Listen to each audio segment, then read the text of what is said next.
Dear IAS aspirants, Civil Services Specialty Test, popularly known IAS interview, is basically a game of your smartness, your personality and your emotional intelligence. How you are going to face the UPSC experience board without bluffing, with all your honesty and integrity. That smartness will help you to get very, very good marks. And this is a very, very important occasion of life because you have sailed through two great barriers, prelims and mains. Now it is the stage where you cannot take any chance. You should be preparing from the beginning itself. Before I move forward, I would like to caution you that this Civil Service Specialty Test is not to be taken in fun. With my long experience of more than 30 years, I felt that those who take it seriously, those who work on grooming of the personality, finishing on the personality, with the basic requirement as per the guidelines of the UPSC notification, they really excel. Whatsoever your background, from wherever you have come, that will not make a difference. What will matter is how you're taking it seriously. These days in social media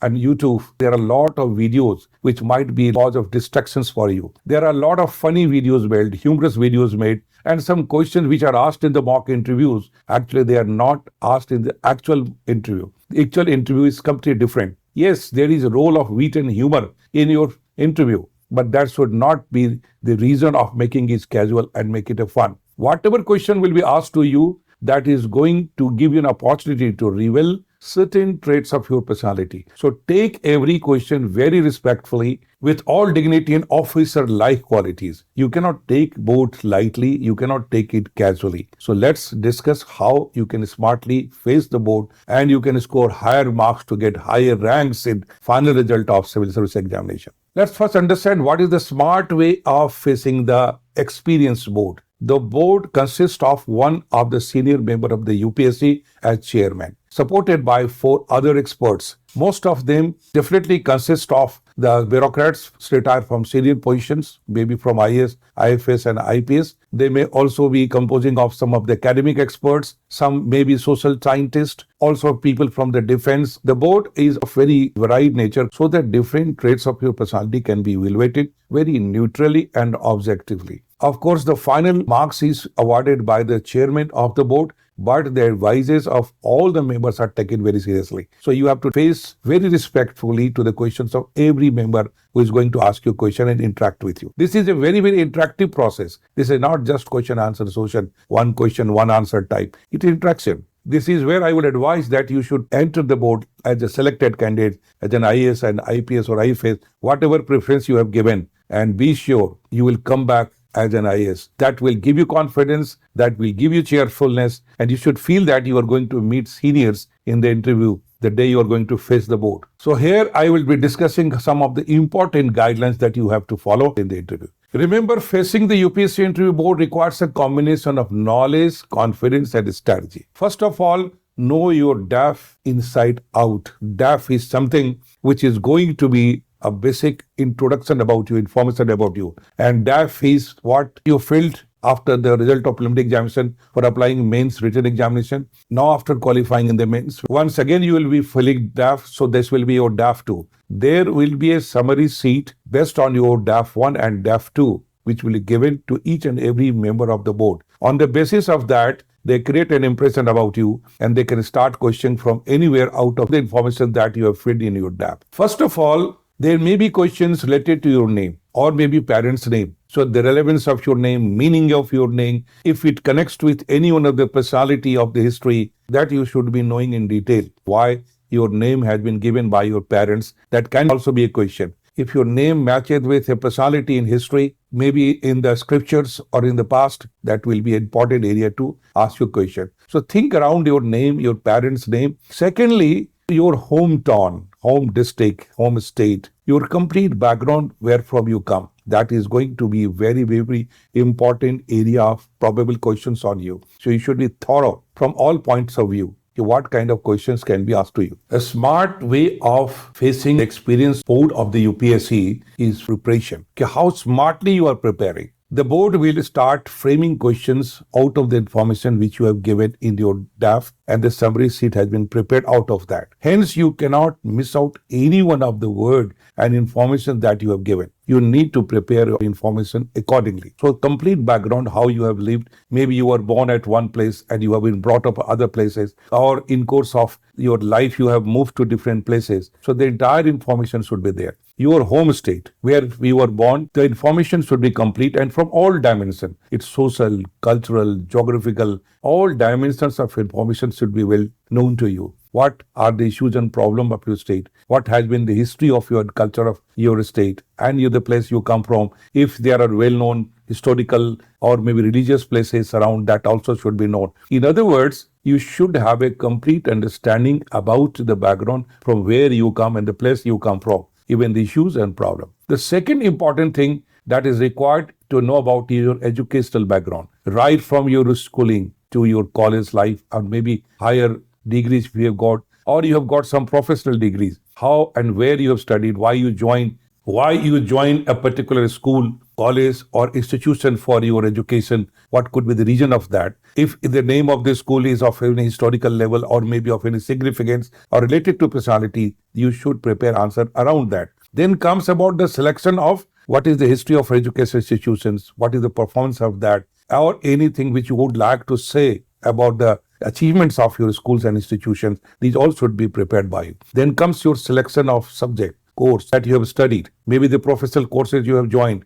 Say, for example, you have done engineering and mechanical engineering. Why did you go for that? And if at all you have got the degree, then how it is going to help you in administration when you join any one of the top services in the civil services. So this relation and how your experience, if you have got in your previous education, how it is going to help you. Suppose you have got education in law or maybe in the management. So how these professional studies are going to help in your civil services. So you should prepare your answers and understanding around that. Then there should be thorough preparation on your service preferences. Why you are going to prefer IAS, IFS or IPS. Why you are not going to have a preference for the other one. Say, for example, you say you want to join IAS. Question can be, why not IFS? Why not IPS? There should be solid and convincing reason. And also, you should know about your preferred service, how it is going to match with aptitude. Say, for example, if you are asked the question, why do you want to join IAS? With my long experience, I find that students start praising service. It is prestigious, it is dynamic, that I have to go for the service of the nation, society, a lot of other things. Yes, these can be the reasons,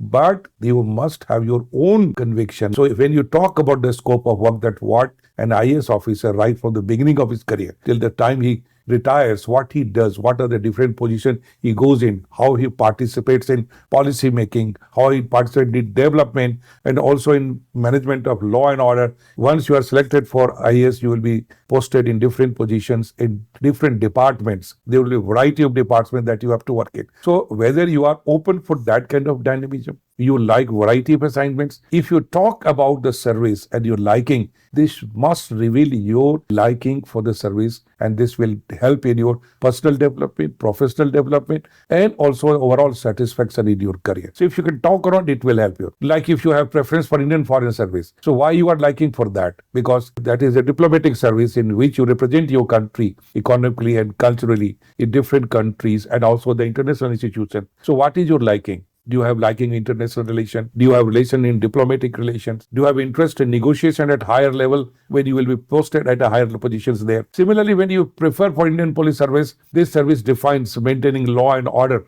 If you can correlate with something your experience in the past, why you are getting so attracted about Indian Police Service. So here it is advisable that whatever service preference you have, you do a thorough study about the scope of work in the service preferred by you. This is available on the site of DOPT. You can go through what exactly, at what level, what positions and what rank and different kind of profile you can get. What kind of profile you will have to work at different stages of your career. Then in your summary sheet out of your DAF, there will be questions on hobbies, extracurricular activities, and areas of interest. Many of the candidates do the mistake of filling in just form the hobby, which may not be the actual hobby. If you really have filled it, you must know all about it, or in which you have somehow interest you can develop up to hobby. If you don't have hobby, You are not going to fill it. You may show your interest in so many things. And if in the interview board it is asked, why don't you have hobby? You have an opportunity to say that I have interest in variety of things, but somehow I could not take it to the level of hobby. I'm still in the process of developing hobby. But once you fill the hobby, you must know why you have,